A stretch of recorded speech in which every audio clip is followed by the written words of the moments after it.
Great. Well, welcome back from lunch, everybody. We are so excited to have a very special keynote speaker for you today. And it is my great privilege to welcome to the stage Kim Lynch. She is the Executive Vice President for Homeland Defense and Intelligence at Oracle Corporation. And she has the honors of introducing our special guest. Let's give Kim a warm welcome.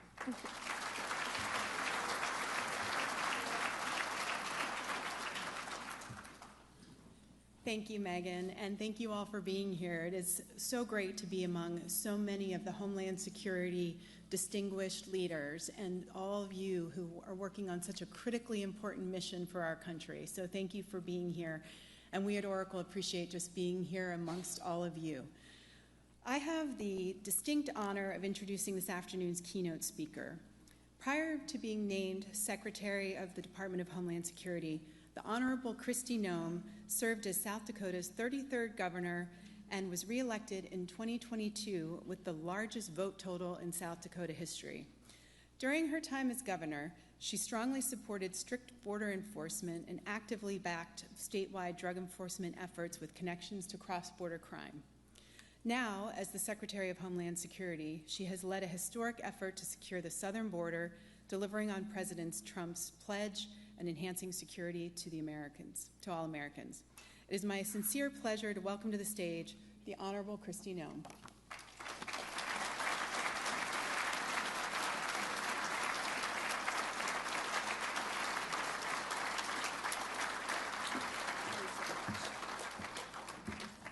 Good afternoon, everybody. Thank you for allowing me the opportunity to come and visit with all of you and wear my tennis shoes.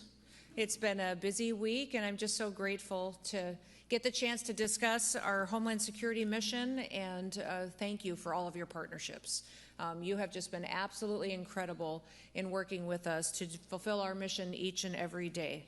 For 22 years, know that this organization and its members have facilitated safety of the American people each and every day, and you bring together experts and industry leaders and innovators to do so.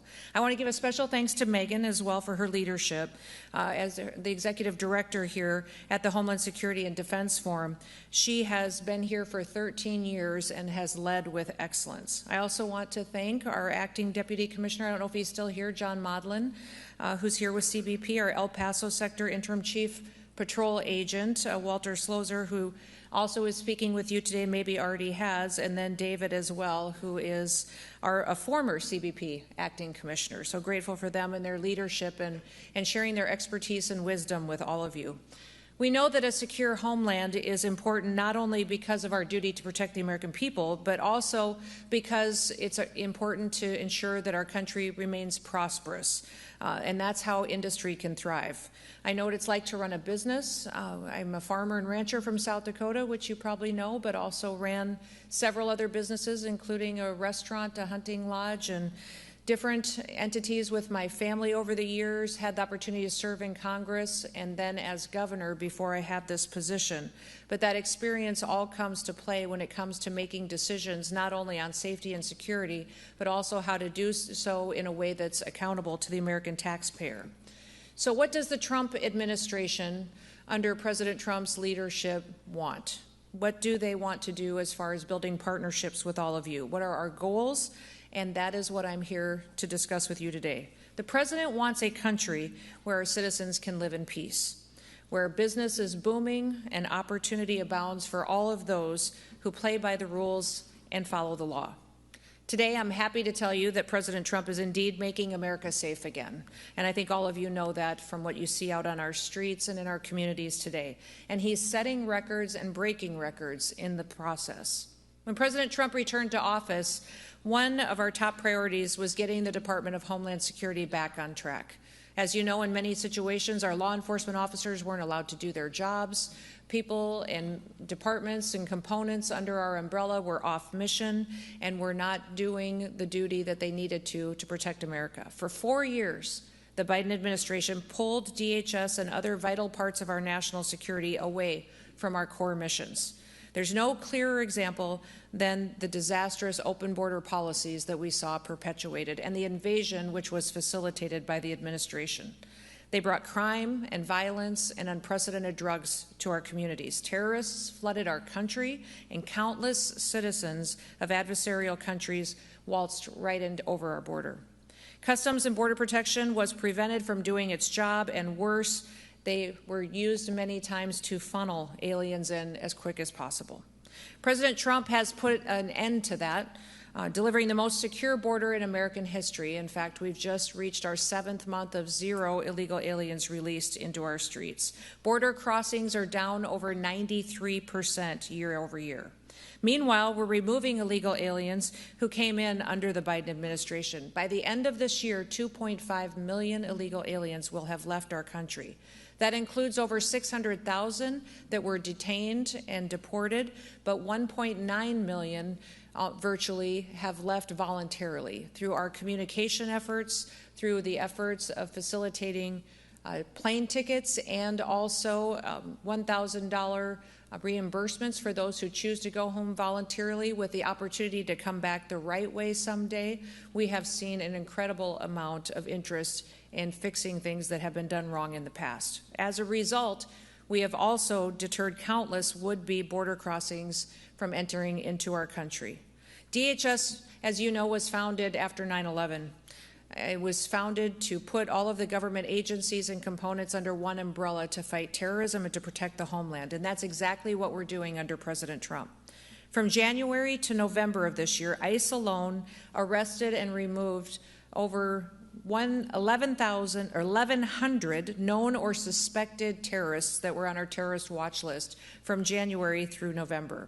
And we're driving that number up every day. That is not counting the individuals that were arrested and encountered by other agencies or departments. President Trump has designated many cartels and gangs, other criminal groups such as foreign terrorist organizations, and designating them under that allows us to go after those killers with more tools than we've ever had before. Through our Homeland Security Task Forces, which I co-lead alongside our Attorney General Pam Bondi, DHS is working with other departments as well as our international partners and organizations to crack down on cartels and terrorists and other transnational criminal organizations. Since late August, the Homeland Security Task Force has seized more than 461 metric tons of drugs and millions of dollars in assets. Last weekend, CBP under the Homeland Security Task Force stopped nearly 6,000 pounds of meth from coming into the country from San Diego at a port of entry. And that bust would not have happened without the robust security that we have at the border. The bottom line is that we're driving the cartels out of business, and we're ending an industry that profits off of the deaths of millions of Americans. Fentanyl traffic across our border at the southern border is down 56%, and that means that fewer families will have to live with the pain of losing a loved one. We're taking the fight to make America safe again to our enemies, and we're going after them on the high seas as well. We know that our maritime borders need to be defended, and since January, the U.S. Coast Guard has seized enough cocaine to kill 177 million Americans. That's 2/3 of our country's population. By keeping criminals and terrorists and drugs out of our country, we're saving American lives, and we're sparing American families from the pain of illegal alien crime and the heartache of drug addiction and fentanyl poisoning. But we know that our threats are ever evolving, and that's why you're here, and that's why I'm grateful you made it a priority to be here today. We need the improved technology, the intelligence, and the expertise that you bring to the table to stay ahead of our enemies. Thanks to the big, beautiful bill, we have funding that we can make sure that the Department of Homeland Security has what we need to get equipped to prepare for the future. We focus on merit.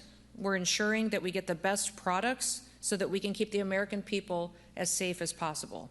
And as a result of everything that we've been doing, Americans are getting back to work after years of illegal aliens taking their jobs and flooding our market and using those resources to support other entities besides American families. In the first 8 months of the Biden administration, 88% of new jobs went to foreign-born workers.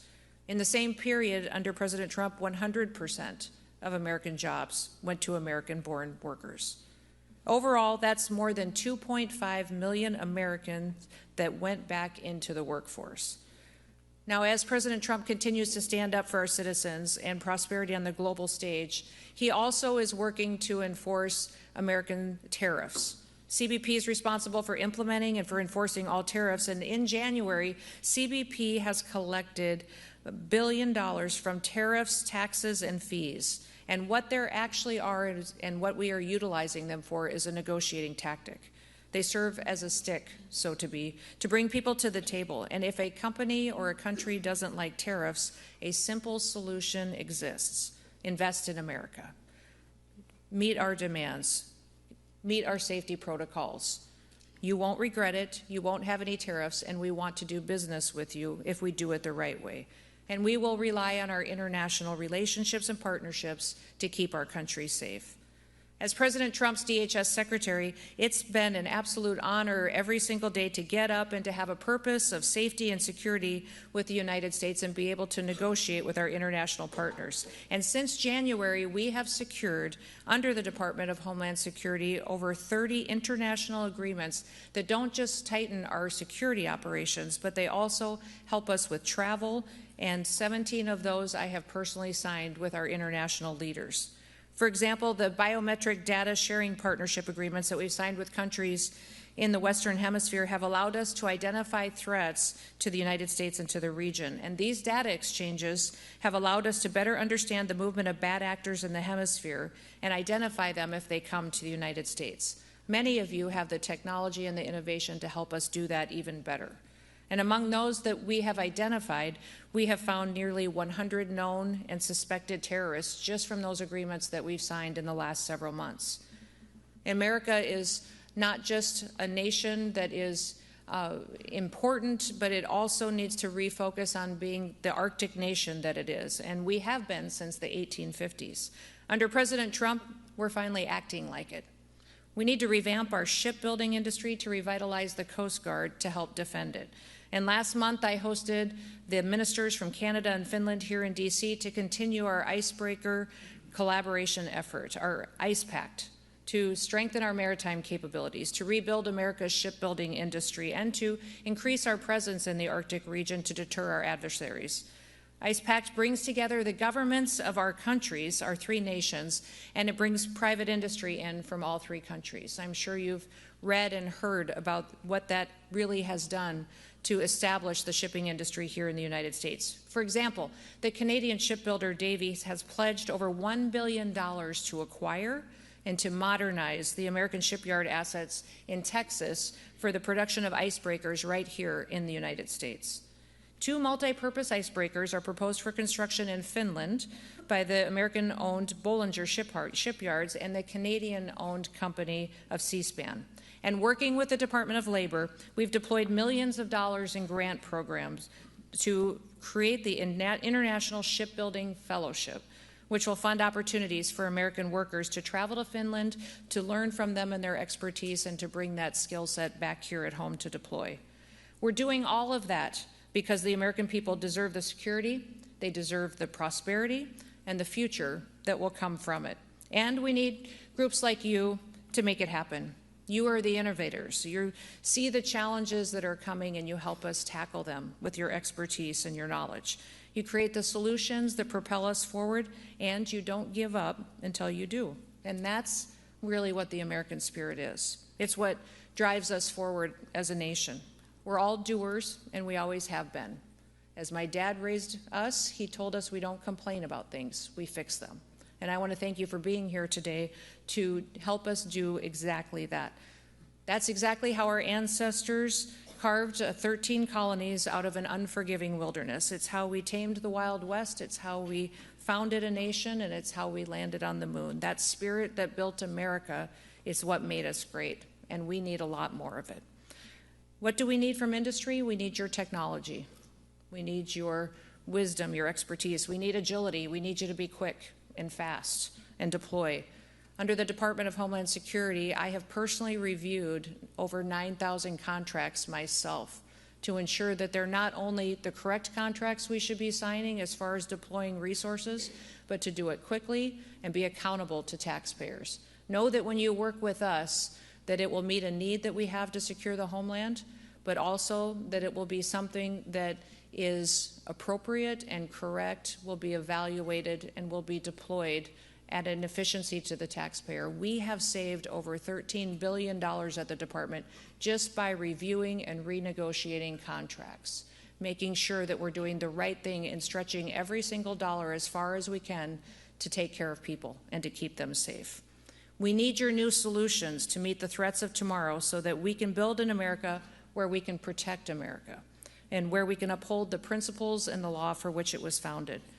If you care about all of that, and if you want to be a part of the team and continue to help us, gosh, that would be absolutely fantastic. We need you. We face more threats than we ever have before, not just from enemies that are here within our borders, but from those far beyond.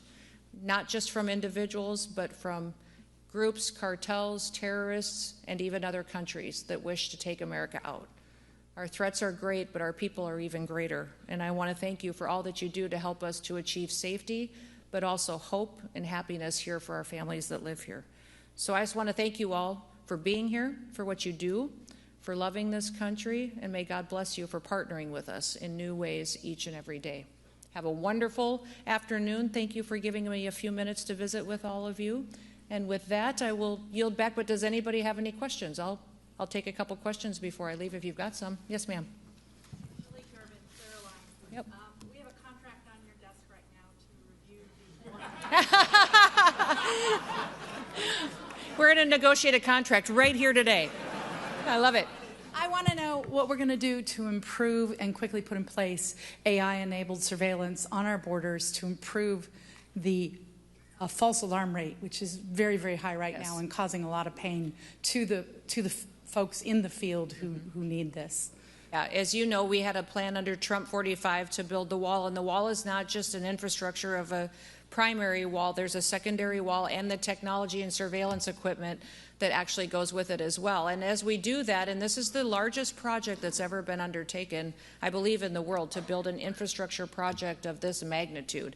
And having the right technology to tell us when there is a threat at that border is important, but also we need to know when it's not a threat and it's something else. So your contract, I don't know the specific one, but I will go look at it. It's not on my desk yet because I just cleared my desk this afternoon. But I will. But that is one thing that we need, is not just technology, but technology that's reliable, that gives us the correct information we need to keep people safe. So we have already done the many contracts to deploy and building of the border, but we are going to continue to allocate those. I think we have put those out faster from the OB3 funding than ever done before as far as the contracting process has gone, but we'll continue to ensure that those systems get installed and online as soon as possible. What else? She shut it down, didn't she? With the yes, sir. Last one, and then I better let you get back to business. Ma'am, not a question, but I'm not going to speak for everybody here, but for me, just want to say keep it up. Oh, thank you. I appreciate it. I appreciate it. Well, God bless you. You have a wonderful day. Thank you, everybody.